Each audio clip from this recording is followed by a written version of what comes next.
Ang manhwa ay nagsimula sa pagpapakilala ng isang academy na ang pangalan ay Valhalla.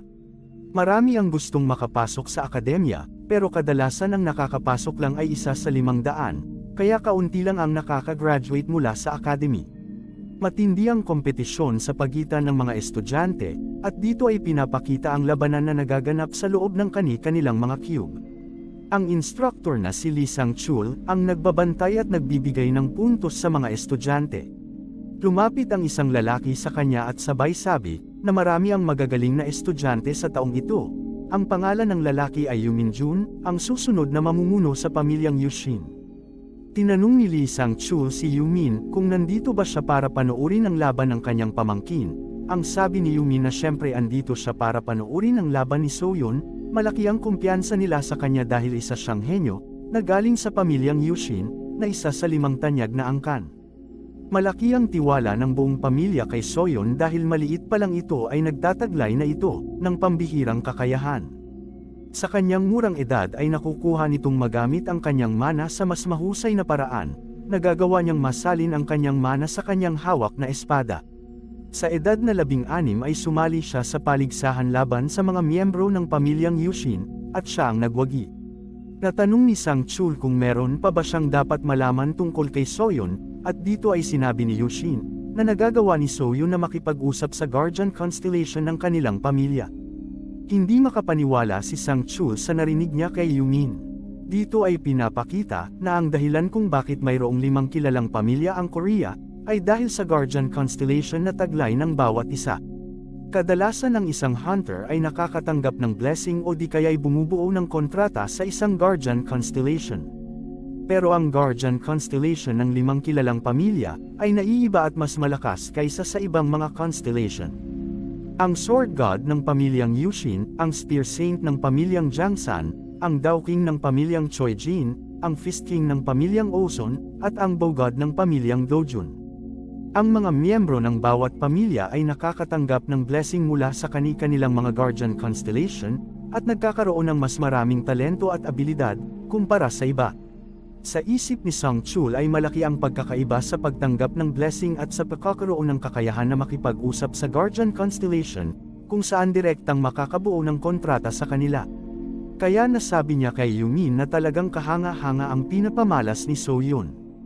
Natanong naman ni Yumin kung kumusta na ang kanyang pamangkin, sagot naman ni Sang-chul na ilang segundo lang ay magsisimula na ang laban nito. Binuksan nila ang screen kung saan nila makikita ang laban ni Soyeon, timing naman na magsisimula pa lang ang laban nito. Si Soyeon na 17 taong gulang na kabilang sa Yushin family, ay lalaban kay Kim Jo-yuk, 17 taong gulang, na hindi nabibilang sa anumang pamilya. Napansin ni Sang-chul na kalmado lang ang dalawang kalahok, kaya nasabi ni Yumin na siguro ay tanggap na ng lalaki ang kanyang pagkatalo, at siguradong mabilis lang matatapos ang laban. Naghanda na ang dalawa, at ilang sandali lang ay nagsimula na ang countdown. Walang sinayang na oras si Soyeon at agad itong sumugod, gamit ang kanyang espada na nababalutan ng kanyang mana, ay pinakawala ni Soyeon ang isang malakas na pag-atake. Namangha si Sang-chul sa kanyang nakita. Malinis ang pinakitang galaw ni Soyeon, at mahusay ang pagkontrol nito ng kanyang mana. Sa bilis ng galaw ni Soyeon ay hindi pa nakakagalaw ang lalaki, nasa harapan na nito ang liwanag na nagmumula sa espada ni Soyeon. Sumabog ang liwanag sa paligid, at kasabay nito ang anunsyo na tapos na ang laban. At ang nanalo ay si Kim Jo-yuk, ang misteryosong lalaki na hindi nabibilang sa anumang pamilya. Hindi makapaniwala ang lahat sa naging resulta ng laban. Si Soyeon ay nakahiga na sa sahig, at si Kim Jo-yuk ay nakatayo sa tabi nito. 300 taon na ang nakakaraan, sa loob ng Tower of Destruction, ay ipinakita ang labanan sa pagitan ng boss ng tower na si Barche, at sa martial god na si Kim Yeon-oh. Parehong nakatamo ng malulubhang sugat ang dalawa mula sa kanilang laban. Natuwa pa ang boss sa naging laban nila ng martial god, ngunit hindi pa sumusuko ang martial god. Gamit ang kanyang naiwang lakas ay sinipa nito ang ulo ng boss ng tower, hindi ito inaasahan ng boss at hindi naiwasan ang ginawang pag-atake, dahilan ng pagkatalo nito. Lumabas ang abiso kay Martial God na nagsasabi, na natalo na nito ang boss ng Tower of Destruction, at dahil dito ay mapipigilan ang pagkasira ng buong mundo. Yumanig ang paligid at nararamdaman na ni Kim Yeon-oh na masisira na ang tower, dahil natalo na ang boss nito. Ngunit wala na siyang naiwang lakas para makalabas pa sa tore.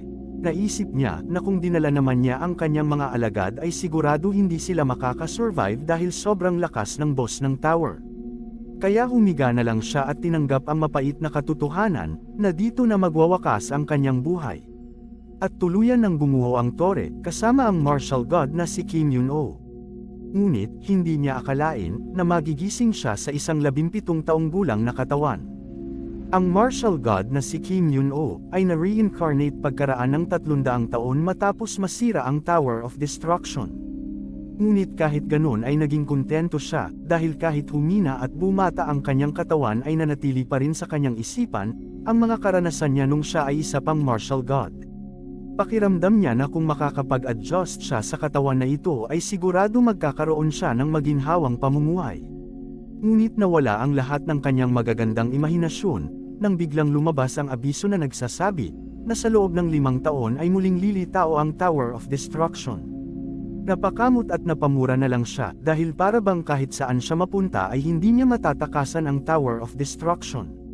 Ngunit wala na siyang magagawa kundi tanggapin na lang ito. Pero pinapangako niya sa kanyang sarili na sa pagkakataong ito ay tatapusin niya ng tuluyan ang Tower of Destruction. Biglang lumabas ang isa pang abiso at dito ay nakasaad na kailangan niya mabawi ang kanyang sandata at alaala na nakatago sa Room of Constellation sa loob ng Valhalla. Hindi siya sigurado sa nakasaad na kailangan niyang mabawi ang kanyang alaala, pero ang sa ngayon ang unang dapat niyang gawin ay hanapin ang lugar na tinatawag na Valhalla. Sa kabilang banda, sa isang matayog na gusali kung saan ginaganap ang pang-4 na araw ng kompetisyon, napagdesisyonan ni Yun-oh na para makapasok ng mabilis sa Valhalla, ay kailangan niyang maging estudyante dito. Iba na din ang pangalan niya ngayon, kilala na siya sa tawag na Kim Ju-yuk. Dito ay tinawag na ang mga kalahok para pumunta na sa arena. Nang makapasok sila sa arena ay naging excited ang mga manunood. Napansin ni Sang Chul na mas marami ang mga manunood ngayon, alam niya na dahil nakasalalay dito ang kinabukasan ng 5 tanyag na pamilya, at isa pang dahilan ay ang pagsulpot ng bagong kalahok, na si Kim Ju-yuk. At ang makakalaban niya ngayon, ay si Oh Se-yuk, 17 taong gulang, ang panganay na anak na lalaki ng pamilyang Oson. Kahit hindi siya ganun kagaling pagdating sa stratehiya at martial arts, ay merong isang bagay na taglay si Se-yuk na wala sa iba, ang kanyang malakas na pangangatawan. Nagagawa niya ang mga bagay-bagay na ang mga ordinaryong tao ay hindi kayang gawin kung hindi sila gagamit ng mana. Matatawag siya na isang henyo pagdating sa ganitong larangan. Alam ni Oh Se-yuk na ang makakalaban niya ngayon ay ang tumalo kay Yu So-yeon sa unang araw ng kompetisyon. Pero para sa kanya, ito ay isang magandang pagkakataon dahil kapag natalo niya ito ay sigurado tataas ang tingin sa kanya ng mga tao. Tinawag niya si Ju-yuk at sinabing tatapusin niya ito ng mabilis, pero ngumiti lang ito at nagtaas ng kamay, na para bang minamaliit siya nito. Hindi mapigil ni Se-yuk ang inis na kanyang nararamdaman, gamit ang buo niyang lakas ay sinugod niya ng walang pag-aalinlangan si Ju-yuk. Sa isip naman ni Ju-yuk ay siguradong hindi siya mananalo kung sa physical na lakas ang labanan, pero alam niya na hindi ibig sabihin na kung mas malakas ang pangangatawan ng kalaban, ay mananalo na ito. Kung hindi sasamahan ng martial arts ang lakas, at kakayahan na obserbahan ang kalaban, ay hindi magiging maganda ang kakahinatnan.